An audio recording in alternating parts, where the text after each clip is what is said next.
அஸ்ஸலாமு அலைக்கும் வரஹ்மத்துல்லாஹ். எல்லாம் வல்ல அல்லாஹ் அன்பும் அவன் மேலான கிருபையும் நமக்கெல்லாம் வந்து சேரட்டுமாக. பேரன்புக்குரிய அல்லாஹ்வின் நல்லடியார்களே, இன்று 2 விதமான அமல்களை பார்க்க இருக்கின்றோம்.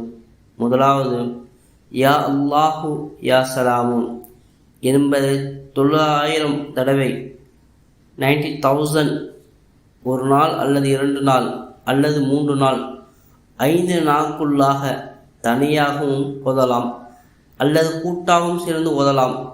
ஓதி நோயாளி மீது ஊதிவிட்டால், தண்ணீரை ஊதி அதை நோயாளி கொடுத்து விட்டால், எப்பேற்பட்ட நோயாக இருந்தால் அல்லாஹு தஆலா அவருக்கு உடல் ஆரோக்கியத்தை தருகின்றான்.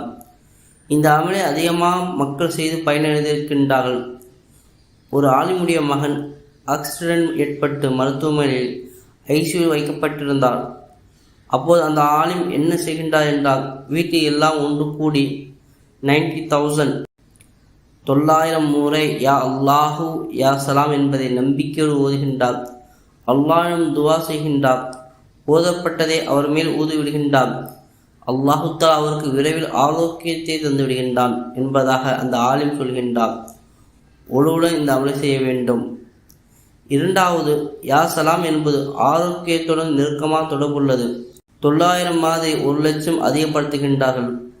1,00,000 தடவை ஓதி வருகின்றாரோ, எப்பேற்பட்ட நோயாக இருந்தாலும் சரி, 1,00,000 பூர்த்தி செய்வதற்கு முன்பாக அல்லாஹு தஆலா அவருடைய நோயை குணமாக்குகின்றான். நமக்காக ஓதுகின்றோம் என்றால் ஓதிக்கொண்டு தண்ணீர் ஊதி குடித்து கொள்ள வேண்டும். நமக்காக ஓதுகின்றோம் என்றால் ஓதிக்கொண்டு தண்ணீர் ஊதி குடித்து கொள்ள வேண்டும். அல்லது பிறருக்கு ஓதுகின்றோம் என்றால் அதே போல செய்து ஓதி தண்ணீர் ஊதி அதை குடித்து விட வேண்டும். தண்ணீர் குடிக்க முடியவில்லை என்றால் அவர்கள் மேலே ஊதிவிட வேண்டும். 1,00,000 பூர்த்தி செய்வதற்கு முன்பாக எப்பேற்பட்ட நோயாக இருந்தாலும் குணமாகிவிடும் என எழுதியிருக்கின்றார்கள். அடுத்தடுத்து நாங்கள் போடக்கூடிய வீடியோக்கள் உடனுக்குடன் கிடைப்பதற்கு கீழே இருக்கக்கூடிய சப்ஸ்கிரைப் என்ற பட்டனை அழுத்தி பக்கத்தில் வரக்கூடிய பெல் ஐக்கனை அழுத்திக் கொள்ளுங்கள். அல்லாஹ்வின் நினைவில் இன்ஷா அல்லாஹ் வாழ்வோம்.